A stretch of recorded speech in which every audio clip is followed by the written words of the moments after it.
with us in the city of audio. This is Audiopolis.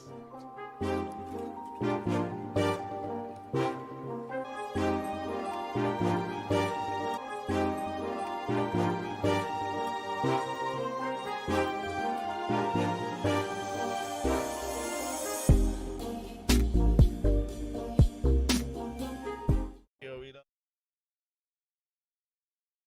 Hey, they said a journey of 1,000 years begins with just one step. We began this journey of the audio police just barely few months ago. And now we are here. I'm so excited to welcome you to another episode of Audio Police, City of Audio, where everything audio visual, that's what we do on this street. And today, as usual, I am not alone. I'm going to be handling a very, very, very super topic, which I think is going to interest a lot of you who are in the visual space, who have something to do with cameras, videos, and all that. And I'm asking the question, before you buy that camera, just before you buy that camera, that's what we want to talk about today. My name is Gwega Ogunubi, and this show is powered by Digit Sound, live sound at its best. Let me welcome my very close friend, a professional. In fact, I'm going to let him, introduce himself, and tell us something about his background. I'm going to put him on the spot. But please welcome with me, Massive Dan himself, the tall man, the black, handsome, the major general of everything camera and video. He has huge experience. Please welcome with me, Massive Dan. Welcome. All right, thank you Massive very Dan. much, sir. I'm very Now tell us about yourself. Tell me, introduce yourself. okay. So, by way of introduction, my name is Mr. Daniel David. Well, my production name is Massive Dan. Massive here is not in the size of the body, but it is in the contents of what we give out. Again. That's where the massive is coming from.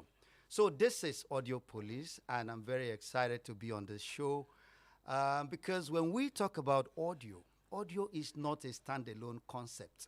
So it's like we saying, okay, we want to discuss the concept of fatherhood or being a father.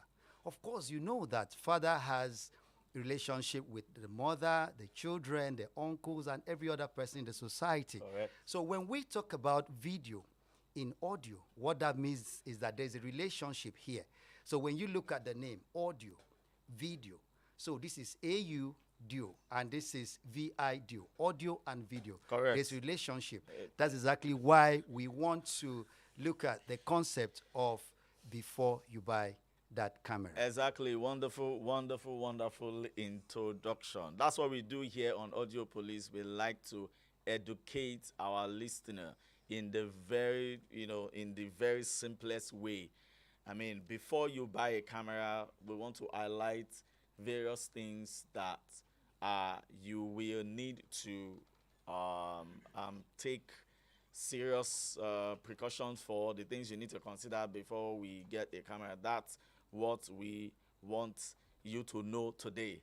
And of course, Daniel is very experienced, Massive Dan, sorry, very experienced to be able to give us those nuggets, those tips, the things to look out for when we want to buy that camera.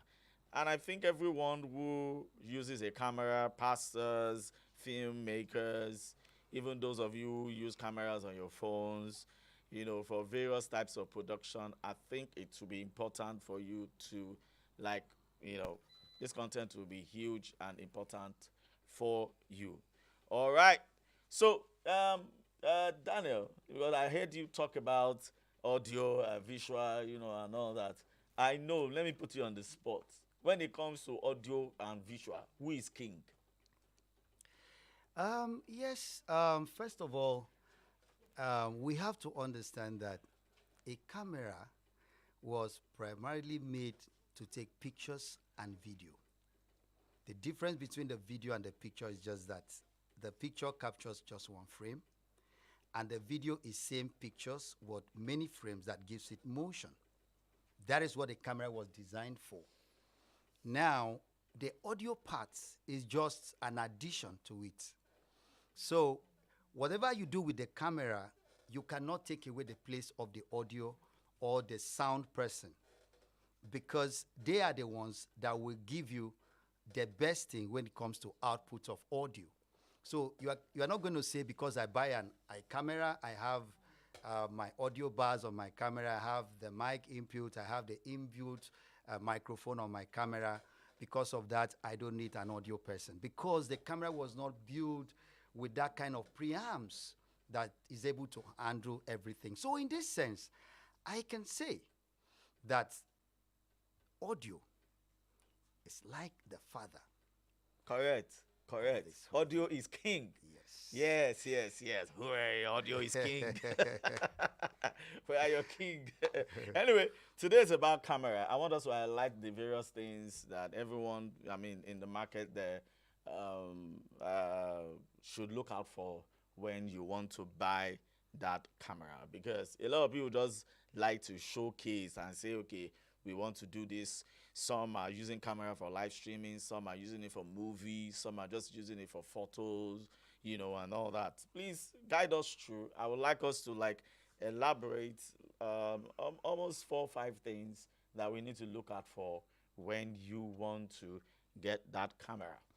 Okay, so before we go there, why again we're saying that audio is king is not because the video is not important. You are still on this matter. Yes, you also have to It's remember. one topic I'm going to keep for another time. Yes, you also have to remember that before we get to the generation of video, what we have in place has been audio all through. Correct. Right?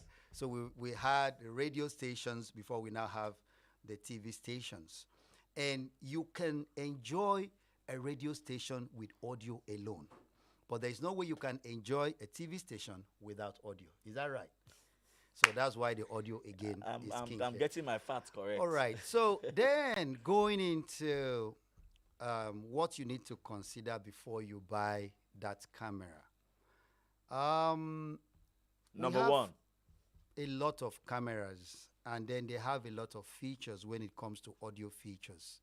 The number one thing you should look out for is the kind of camera that gives you ease when it comes to your audio settings or audio plugins.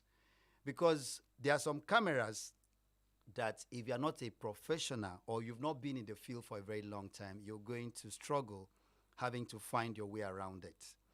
But there are some cameras, for example, that makes everything easy. In other words, user friendly. Thank you. Right. User friendly. That's the word. So, for example, you buy a TV and it has 2 HDMI inputs, has 1 AV input and all other inputs. Now, if you plug in your HDMI on HDMI 3, you have to go to your remote, go to the menu, and then scroll down to HDMI 3 for you to have what you send into HDMI 3. But there are these other TVs that by the time you plug in your HDMI in HDMI 3, automatically takes that source and gives you what you plug into that HDMI 3 without you having to go through Into your the menu settings, to. yes. Do you understand? So there are some cameras like that, for instance, that when you plug in your audio, so before you plug in your audio, the camera automatically uses the inbuilt mic audio.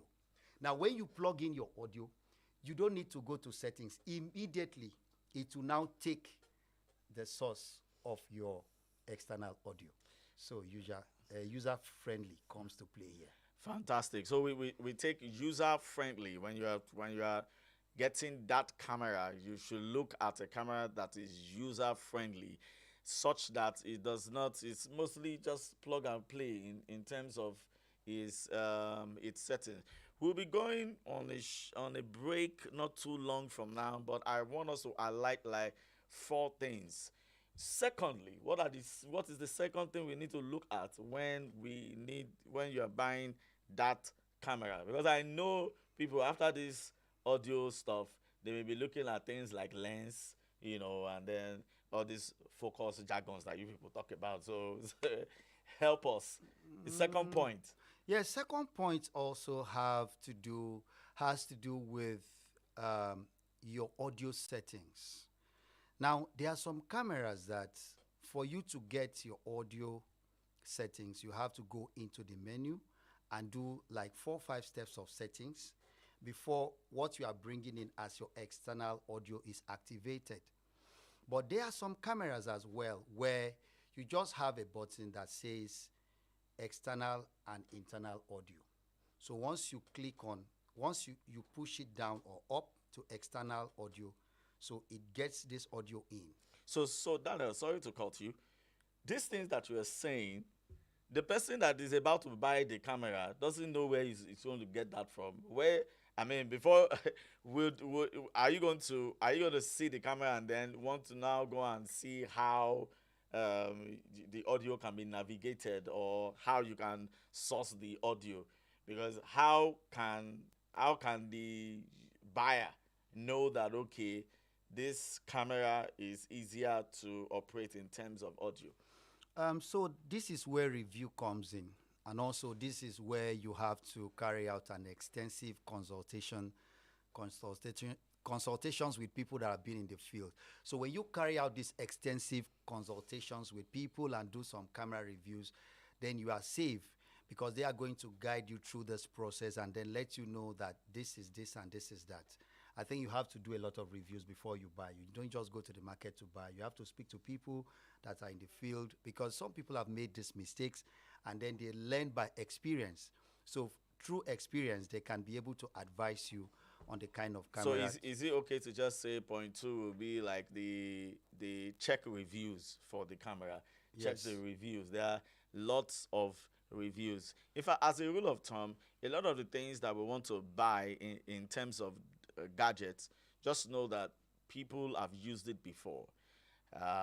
You should be able to do your own research and just check the reviews whether the camera you're buying will perform exactly what you want it to do. So I think reviews is a wonderful part of it. We're still going to come back to deal with, and I really want, Daniel, I want us to like dive deeper. Let's not be afraid of some professional terms in terms of camera. We can go in the levels of the types of pixels or resolution, or how many standby hours it can do. I think I know a few of these things. All right, so hang in there. I still have in the house Massive Dan, a very, very renowned videographer. We'll go on a short break. After then, we'll come back to just deal with more things that you should look out for when buying that camera. Stay with us. We'll soon be right back. As we enter a new week, we are looking forward to fresh beginnings, new events, and unforgettable experiences. Our dedicated team at Digits 1024 Solutions is working hard behind the scenes, making sure that every sound, every beat, and every moment is set to be extraordinary. Every piece is being carefully checked, expertly cleaned, and thoroughly tested to guarantee quality sound, from microphones to mixing consoles, amplifiers to speakers. Everything is being given a thorough check to ensure top performance with no compromises. Our commitment to you, our valued clients, is unwavering.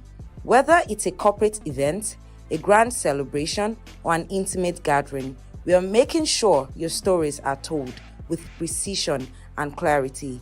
Behind every vibrant sound is a team making sure every moment in the spotlight is perfectly amplified. When your moment arrives, our precision and passion are there to ensure every sound, every note, and every voice is unmistakably heard, felt, and treasured. Welcome to a world of live sound, brilliance, and unforgettable moments. Welcome to Digit 1024 Solutions, where every beat counts. Welcome back. It's glad to receive you again on this street of audio. If you're just joining us, please do well to like, comment, and subscribe on our channels. There are other contents I feel is going to be of humorous good to you. Today we're talking about before you buy that camera. even before you buy. Some of you, you are just freak. What freaks you about your phone is your camera, and I think some of the things that we're talking about here will help you. Just be even before you buy that phone, and how does this camera operate? But again, we're just talking about generally about cameras, both professional and just the one you go out there to buy. And I have my good friend Massive Dan here with me. I've had a lot of projects as an individual, and I mean most of the time I don't really need to think about the kind of camera that I need to use for a production that I want to do. I depend on Dan, and I see him bring a lot of cameras. This has to achieve this. This will achieve this. And all. And I'm like, oh, so that's what we're talking about. So I mean, welcome back, Massive Dan. I want you to deep dive into. I wish we can take like three other points before you buy that camera. What are the things you should, or I should even put it? Just imagine you want to buy another camera now. What are the things you are going to be watching out for? Point number 3. Point number 3, yes. So let us also understand here that we use cameras for different purposes. Sometimes we want to do podcast, we want to do live stream, we want to do live recording in the studio. We also want to record for live events. Sometimes we also want a camera that is going to cut across. All right. Now, I think if we want to go for something that cuts across, there are certain things that you have to look out for. Apart from the body of the camera, we're also going to look at the cables that you are going to be needing. All right. So there are cameras that has XLR jack that you need XLR plug to be able to get your audio into it. There are other cameras that you just need 3.5 millimeter, 3.5, yeah. To get. There are some other cameras that you also have to use a TRRC. Now, TRRC is like the phone jack that you have. Why it is TRRC is because that same port can take in audio. That same port can take out audio as what you monitor on your headphone, all right? So if you want to buy a camera that has a jack and plug is advisable. Because let me give you an example. Now, if you want to take a video signal from a camera, you have the option of SDI and HDMI. HDMI is a cable that is not locked. So you plug into your camera. If anything happens, it can pull out. Right. But SDI, when you put the BNC, it has the option where you have to lock it. Absolutely. It's more balanced. Yeah. So that's what happens here with a 3.5 and a jack, where you have to put it there and then you lock it. Exactly. In fact, let me come in here as it relates to the SDI and the HDMI. It's from Massive Dan here that I learned that your HDMI ports are not locked, stable ports. And I know that a lot of people, media guys, especially in church, who are taking their signals from HDMI ports, you discover how the challenges you have by losing signal.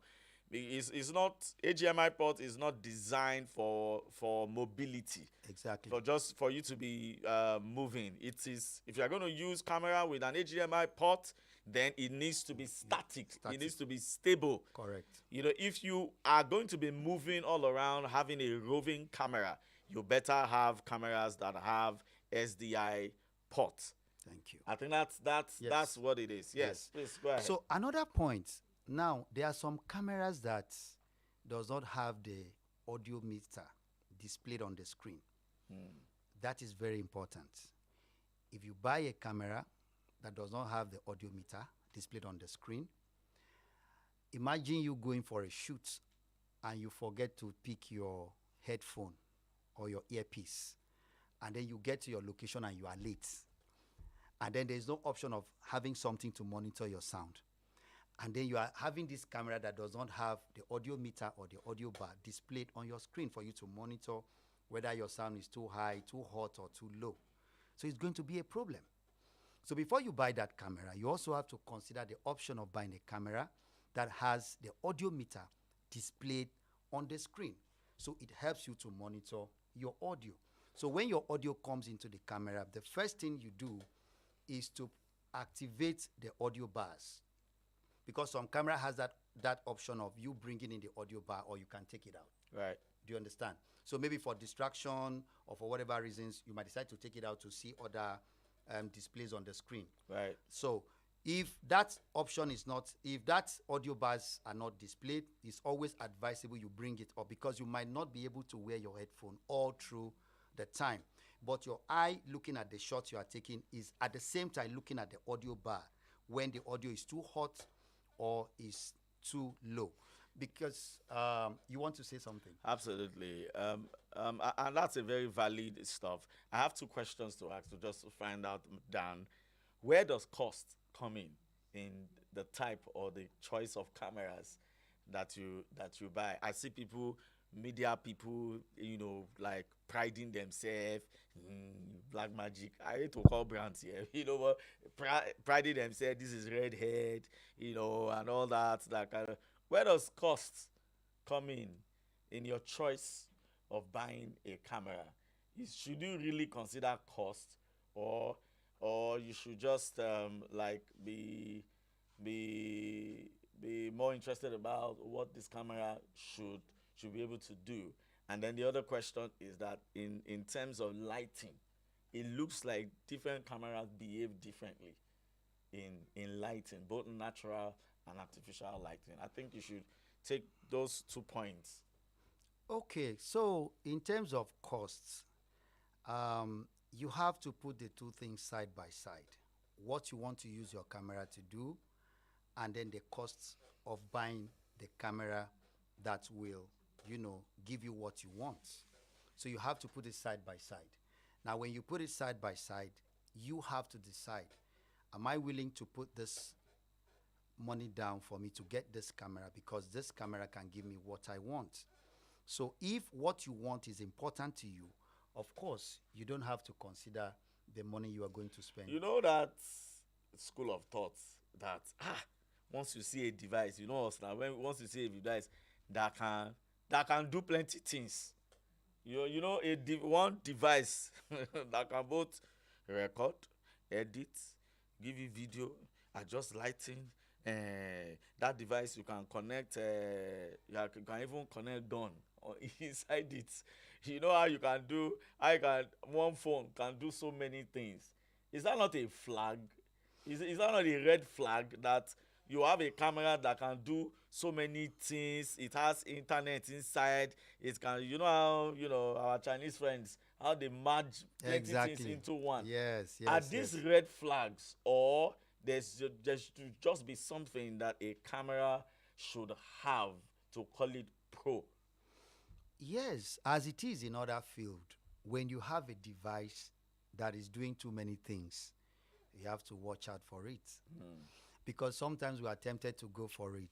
Give And us then, give us example as it relates to camera. so you want to buy a camera, you want to stream from the camera, you want to record from the camera, you want to do audio from the camera, as well as you want to minimize the amount of external light you use. You want a camera that can give you better lighting, like doing everything together. Sometimes you might not get the best out of it, because it is like saying jack of all trade. Right, master. So for anybody who wants to do everything, of course, you know what that is, because you might not have depth in a particular aspect that you're supposed to have, just because you are putting your hands here and here and here. Do you understand? So a camera primarily was meant to take video or photo, or the both together.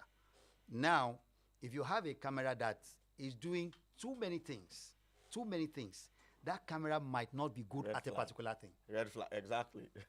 Thank you. Red flag. So when it comes to lighting, what dictates your choice before you buy that camera? What are the lighting functionality that you need to look at before you buy that camera?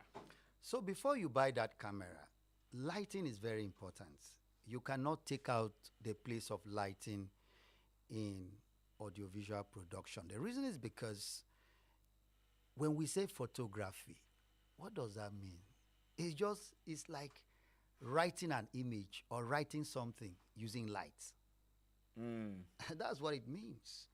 So we're here, and then everything, all the lights here goes off.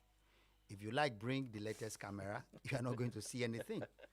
So Yeah. video, photo is just a function of writing an Kai. image with light. Kai. So You- light is everything. It's as if you people, you are just audio first. Light is.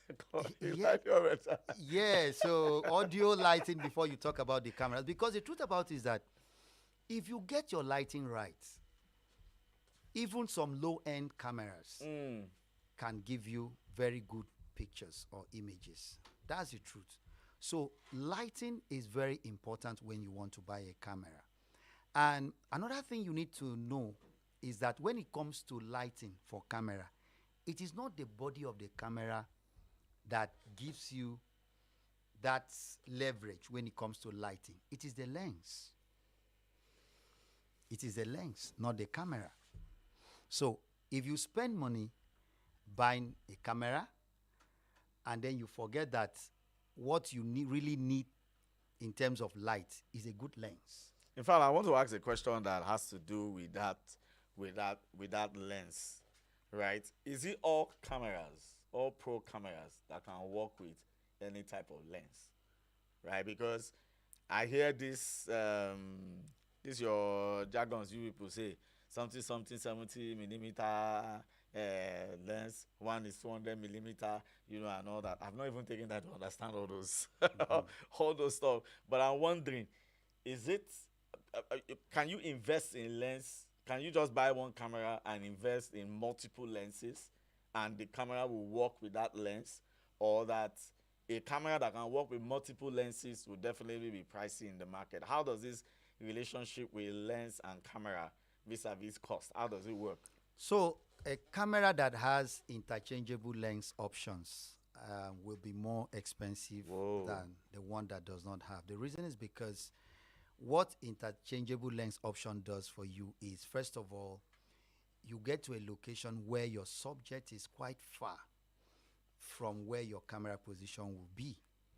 And then sometimes you are not allowed to move further. All right? In that case, you have to change your lens to a long lens. For example, you are using a 25 105 lens or a 70 to 200 lens. Yeah, you see. You can They decide don't start to they don't change start maybe from a 70 to 200, maybe to a 100 to 400 or a 100 to 300 lens so that you can get your close-up shot. That's one. Then two, like I said, these professional lenses, they have, by the way, you understand that lens is the eye of the camera. Mm-hmm. All right? The lens is the eye of the camera. And the amount of eye opening that you can make per time determines the amount of light that comes into the eye. So you have a camera that can open as much as this when it comes to opening to receive light. Right. Of course, the light into your subject will be low. So some cameras can open like this. Those are the f-stop functions that you hear in camera. You hear 5.6, you hear 4.6, 2.8, 1.4. Now, the lower the number, the higher that camera can open the iris. It is called iris. It can actually open. So when a camera itself has an ISO, that is the option in the camera for you to open up when the place is dark. You now also have a lens that also have an iris option where you can also open up. So when you get to a safe zone in the camera option of trying to bring some light into your camera and it's still not enough, you have a lens that also have that option. So you can actually push from the lens option and have more light. Because again, in this part of the world, we need light. Light is everything to us. The amount of light that we use to shoot in the Western world is quite nothing compared to the kind of light we need here. Because first of all, we have dark skin. All right. For you to light up a dark skinned person like me, you need more light. It also must have done a very good work by it. The way you are looking right now, we have Yes, yes, we have lighting you up. yes. So it is very important for you to have a lens that have that option of bringing more light into your What that subject suggests to me is that when you are going pro, you don't just have budget for cameras. at You all. Lens. you must Lens. have Some budget. lenses are more expensive than the camera. Oh my goodness! Some good lenses are more expensive than the camera. Wow, it is that lens that actually interacts with the light, Thank you. and that makes the changes that we have. And also, when it comes to the beauty of background blur, that's the function of a lens too. It's not the camera that does that. So you get to a place and then you want to shoot, you are limited with having to choose a place that is less rowdy. Maybe you want to shoot a documentary by the roadside. And then you don't like what you are having at the background because it's going to kind of distract your main subject. If you have a good lens that can open up to 1.4, you can just blur such that your subject is in focus and everything that happens at the back is blur. That's the function also of what the lens can do for you. Fantastic. Thank you so much, Massive. That if I leave him, he will. In fact, we should have even brought a camera here, but we don't like to like exalt one brand over the other. That's why we're just taking it slowly. And I mean, if you're interested in advertising your product here, you think you have a brand that we need to advertise, we will surely then begin to showcase your brand, and you can of course get across to us. I hope this show has been beneficial to all you audiovisual guys out there, both camera, video guys, photo guys, even sound guys, everything audiovisual. I think this show will have been very, very, very educational for you. And we'd like to hear your thoughts. We'd like to have your opinions, your comments. Please like, comment. Let us know the topic you want us to deal with. I have many, many guests that I want them to be on this seat. We want to ask practical, technical questions. And let's just see how we have been able to deal with situations while on the field.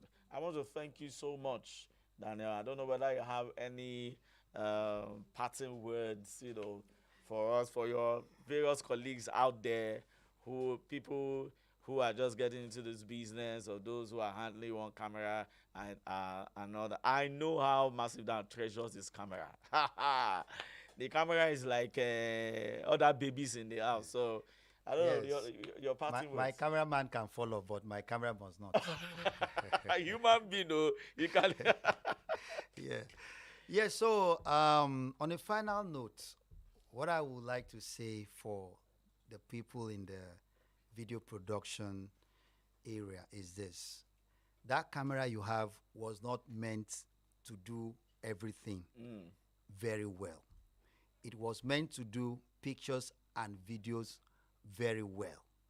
So allow the audio guy to take you through the journey of audio.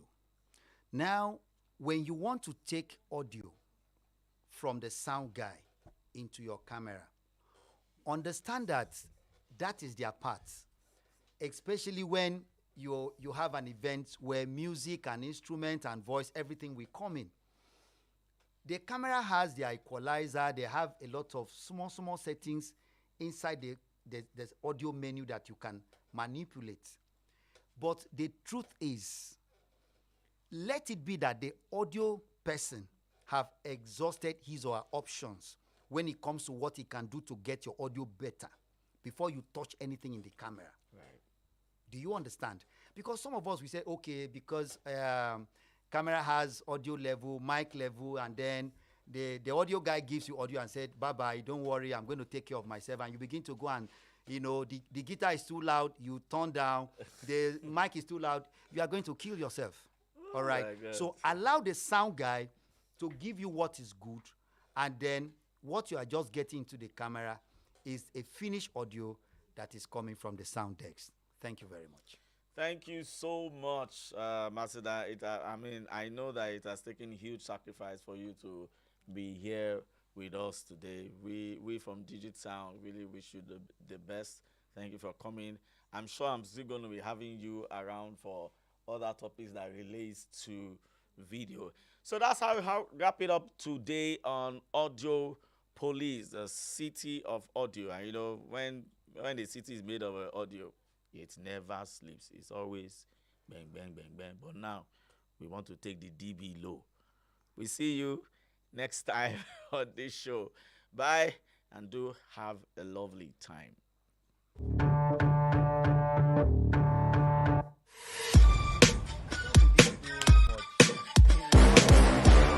Do you know the things you are saying?